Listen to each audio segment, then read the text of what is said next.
González y Mucho estudio la gusto, licenciatura en Psicología. Muy bien. Vamos a empezar con tu entrevista, son Sí. máximo 10 preguntas, no vamos a tardar más de 10 minutos, Bien. que es lo ideal del tiempo, y pues bueno, ¿podrías platicarnos un poco sobre tu trabajo y sobre ti? Sí, soy médico, cirujano, soy egresado de la Universidad de Guadalajara.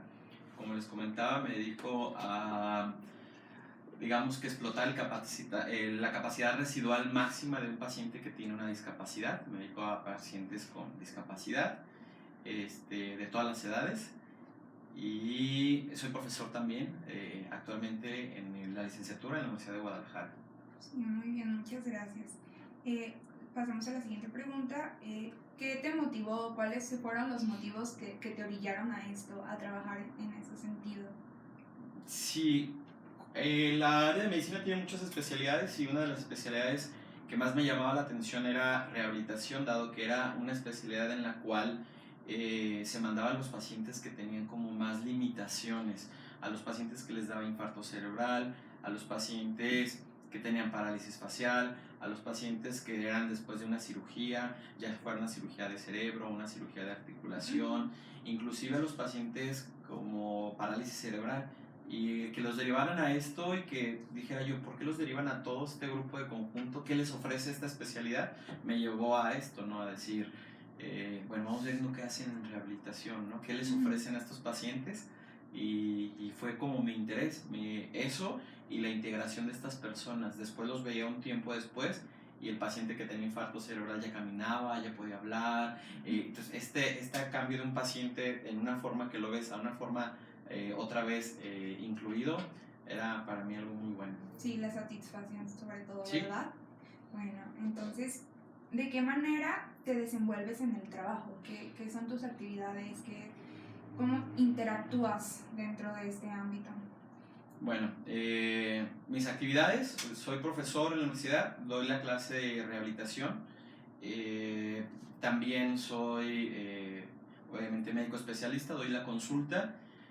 Actualmente se encuentran ustedes en la clínica de rehabilitación Dynamic, de la cual soy director general, en planta baja. Si gustan ahorita pueden ir a ver el área de donde dan terapia a los pacientes. Y me dedico a dar la consulta, la valoración, el diagnóstico, el pronóstico e inclusive cuando un paciente amerita el trámite para que obtenga su credencial de discapacidad. Muy bien, qué interesante, muchas gracias. Y hablando sobre todo esto, ¿podrías darnos una definición de qué es educación especial? Educación especial, muy bien. Bueno, la educación especial se hizo un término cuando se hizo como un tipo glosario en México de las guías prácticas clínicas sobre cómo tratar al paciente. Que la educación especial es aquella educación que se le va a dar a las personas que tienen una deficiencia o discapacidad y que no son candidatos a estar en una escuela que podríamos llamar nosotros escuela regular, ¿no? Como la que nosotros podemos saber estudiar. Por lo tanto, estos niños necesitan profesores con una capacitación diferente, necesitan un equipo de médicos, psicólogos, pedagogos y sobre todo sus profesores tienen que tener una educación sobre la discapacidad para saber tratar las diferentes enfermedades que tienen o pueden tener sus alumnos. Sí, claro. La siguiente pregunta sería que ¿cuáles son los retos que se enfrentan estas personas que padecen este tipo de ciertas discapacidades? Sí, el reto que más se enfrentan estas personas con discapacidad precisamente es que sean incluidos, ¿no? Tenemos mucha exclusión. En México aproximadamente, según las últimas encuestas de 2016, el 10% de la población tiene una discapacidad. Y si yo les pregunto a veces mucho a mis pacientes, ¿usted recuerda haber ido al cine en estos días? Si a un centro comercial, ¿recuerdas haber ido a un... Sí, sí recuerdo. ¿Viste niños con discapacidad? No. ¿Viste niños en silla de ruedas en el cine? No. Hay una película para niños en el cine ahorita. ¿Viste a alguien en silla de ruedas? No. ¿Fuiste a una fiesta infantil? ¿Viste que hayan invitado a un niño con discapacidad? ¿Dónde están ellos? ¿No? Existen. Entonces, el principal reto que se enfrenta la sociedad mexicana, que nos enfrentamos, es incluirlos. Entonces, y la exclusión la hacemos de todos los aspectos, desde la psicológica, la social, la de barreras arquitectónicas, ¿no? No pensamos cómo debe de estar un centro comercial para que puedan entrar las sillas de ruedas, cómo debe de estar el cine para que puedan ver una película ellos, cómo se pueden trasladar en las calles del centro, cómo pueden ser, ¿no? Según la OMS dice que discapacidad es todo aquello que te limita y te pone en una limitación contra la población normal, pero eso muchas veces está limitado por lo que nosotros hacemos, ¿no? No les damos esa inclusión. Las escuelas primarias son de 2 pisos, ¿cómo sube un paciente así, no? Sí. O todas estas limitaciones. Sí, claro. Entonces, ese es el reto que se enfrentan, que sean incluidos dentro de nuestra sociedad, que se les ofrezca un trabajo, que se les ofrezca estar en lugares públicos con nosotros sin que se sientan discriminados. A veces un niño, con la inocencia de que un niño tiene, que también puede ser cruel y decir, mira mamá, ese niño no tiene pies, mira mamá, ese niño no camina, y viene la respuesta, ¿no? ¿Cómo educa el papá de un niño sin discapacidad sobre la discapacidad? ¿Cómo enfrentarla, ¿no? Sin bullying, sin discriminación, y cómo acercarse, porque a veces el papá no lo acerca a otro niño con discapacidad, como que no lo veo, como que mejor me volteo a otro lado. Sí, claro, de alguna manera evitar este tema, ¿no? Por el cómo se ve socialmente, más que nada. Y justamente hablando de inclusión, que es lo que se aspira, cómo se desenvuelven estas personas que ya nos habías comentado, que no se ven comúnmente entre nosotros como personas catalogadas normales. Entonces, la pregunta sería que ahora nos acercamos al tema de la cafetería, en donde aquí en Guadalajara fue noticia que atendían personas con síndrome de Down. ¿Qué opina usted sobre esto? Bueno, es un gran paso, me siento muy feliz. Cuando supe del proyecto estuve en la inauguración. Códica 21 es una institución que ve a pacientes solo con síndrome de Down. Les ofrecen hacer una profesión, les enseñan a cocinar, les enseñan a jugar fútbol, danza, baile folclórico y demás, ¿no? Jalisco, creo que a diferencia de todos los demás estados, tiene un buen índice de accesibilidad comparado con los demás estados, no comparado con otros países, pero sí con los demás estados del país. Y cuando se inaugura esta cafetería, que se llama Códica 21, que estuve en la inauguración, estas personas con discapacidad son las que nos atienden, son las que nos sirven el café, las que nos toman la orden, los que preparan el postre, los que nos cobran la cuenta. Entonces se me hace muy dignificante que tengan un trabajo. Es algo nuevo en Guadalajara, pero no algo nuevo en el mundo. Hay una página por ahí que se llama Downeate, como Down, pero Downeate, donde nos enseñan videos de lo que hacen, ¿no? En España, en exclusivo, o sea, donde los graban un día normal yendo a la universidad, yendo al trabajo, teniendo noviazgos, teniendo amigos, su vida normal, ¿no? Que lo pueden hacer como cualquiera de nosotros. No hay que asociar siempre un síndrome o una enfermedad como síndrome Down o parálisis cerebral a que esas personas tienen discapacidad intelectual. No está asociado en el 100%. Es decir, que yo puedo tener a alguien que tuvo una secuela y que tiene una parálisis cerebral porque tuvo un daño, pero el daño fue motor y la mitad del cuerpo no la mueve, pero el cerebro es íntegro, ¿no? Entonces, o un síndrome Down con una capacidad intelectual en un coeficiente intelectual normal o debajo del límite normal, ¿no? Entonces, no limitemos nosotros lo que creemos por ignorancia que ellos no pueden hacer cuando sí lo pueden hacer, ¿no? Entonces, ¿qué les diría yo? Pues vayan a la cafetería, compruébenlo por ustedes mismos. Está cercana aquí la cafetería y es atendida totalmente por personas con síndrome de Down. Ojalá haya más gente y empresarios que le apuesten a esto y tener más lugares así, ¿no? Sí. Cafeterías o tiendas de ropa o lugares.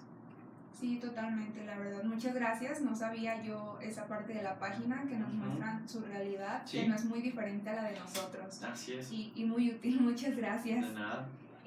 Entonces, la idea de que haya nacido esta cafetería se debe meramente a la inclusión, ¿o cómo nace esta idea?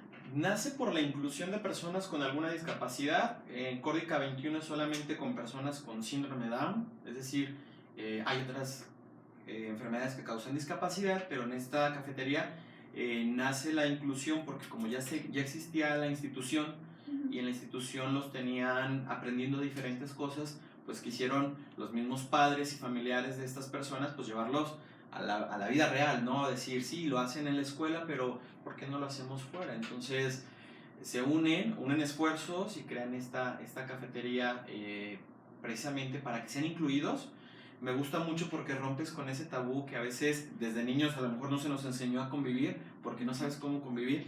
Llegas, te puedes sentar y decirle y preguntarle, quiero un café, tal café, ¿qué café me recomiendas? Oye, ¿qué pan tienen? Hacen unos panes muy ricos, por cierto, son unos pie, un pan de elote muy rico. Y entonces empiezas a interactuar y al mismo tiempo puedes enseñar a los menores o a los niños a que la interacción con personas con discapacidad es de lo más común y debe ser de lo más normal, ¿sí? Que pueden hacer ellos labores como cualquier otra persona. Sí, claro que sí, totalmente de acuerdo. Para continuar, desde tu campo médico, ¿cómo nos ves incluidos a los psicólogos dentro de las personas especiales o específicamente con síndrome de Down? Síndrome de Down solamente, ¿no? Bueno, número uno, pues quitando el término y la palabra especial, ¿no? La palabra no es especial, no son angelitos, no son gente especial ni con capacidades diferentes. Son personas con discapacidad y que tienen nombre, ¿no? Además, es Ángel, es Pedro, es Juan, es Ana, es Berta, ¿no? Entonces, el campo precisamente de los psicólogos es eso, ¿no? Sí, claro. El hacernos una cultura de inclusión y de decir las cosas como son. No es como, ay, es un angelito que Dios te puso. No.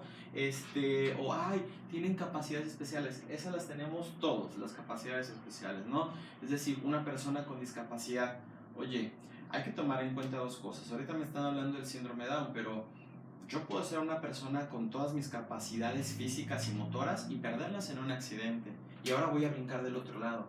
¿Cómo me ayudas tú como psicólogo a entender que mi vida ya no es igual, que ya perdí mis piernas en un accidente, que ya no voy a ver, que ya no voy a escuchar?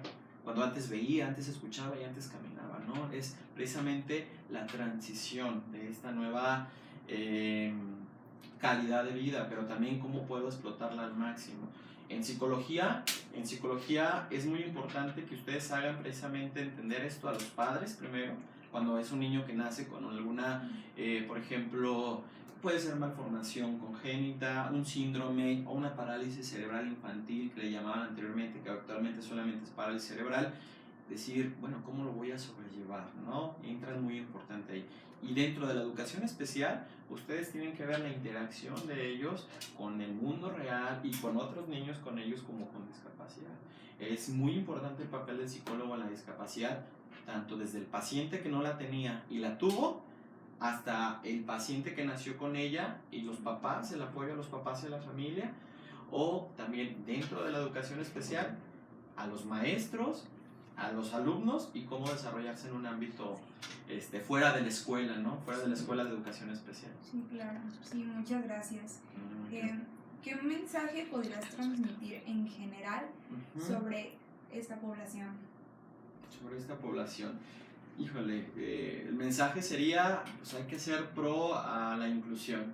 Pro a la inclusión es no ser yo una barrera, no discriminar yo, no excluir yo, hablar y ver la discapacidad como algo que sucede y que está presente en todos los países y en todas partes y es parte de nuestra sociedad, de nuestra realidad. Fomentar el apoyo a lugares como por ejemplo este café que está atendido por personas con síndrome Down, hablar a todos, ¿no? Sobre la discapacidad, fomentar a los papás a que lleven a sus niños y que salgan sus niños, pero también fomentar a los papás que no tienen hijos con discapacidad, a que vean a los niños con discapacidad como unos niños como ellos, pero con limitaciones, ¿no? Educar para poder incluir. Creo que es como el mensaje muy, muy importante, más en el área de psicología. Sí. Ya el área médica nos encargamos de explotar la capacidad máxima para que se puedan más fácil incluir, pero ustedes tenemos que trabajar en conjunto para que ustedes hagan la parte de de inclusión social desde los padres, los niños, y que todos veamos más adelante en algunos años, pero no muchos años, como algo normal, ¿no? Como una variante solamente, que ellos pueden estar con nosotros, trabajar con nosotros, tienen su lugar en las fiestas infantiles, en el cine, en los antros, en cualquier lugar, ¿no? Y que seamos partes de eso, ¿no? Ellos forman parte de nosotros también. Sí, bueno, pues muchas gracias, la verdad. Me llevo mucho de todo lo que nos has dicho. Es muy enriquecedor. ¿Y cómo te sentiste? ¿Estuvo bien? Bien, estuvo bien. Qué bueno que hagan este tipo de entrevistas. Creo que iban muy dirigidas. Creo que ahora tienen ya como otra perspectiva, a lo mejor que no tenían. Sí. Y me da gusto porque si ustedes que son parte de los profesionales de la salud tienen estas dudas, imagínense quien no está cerca de ellos, ¿no? Entonces, no hay que voltear hacia otro lado y no verlos. Al contrario, hay que voltear, verlos y decir, ¿cómo interactúo? Sí, claro. Sí, me sentí bien en la entrevista, qué bueno que le hicieron, espero que les sirva a ustedes para el futuro, si se quieren dedicar también a esto, ojalá que sí, y también para sus compañeros, ¿no? O quien lo vayan a hacer público también esta parte de entrevista, que digan, mira, hay un área especial para nosotros en la que tenemos que trabajar, que a lo mejor no hay mucha gente trabajando ahí. Sí, ¿no? Muchas gracias. Nada que agradecer. Muchas gracias. Para servirles.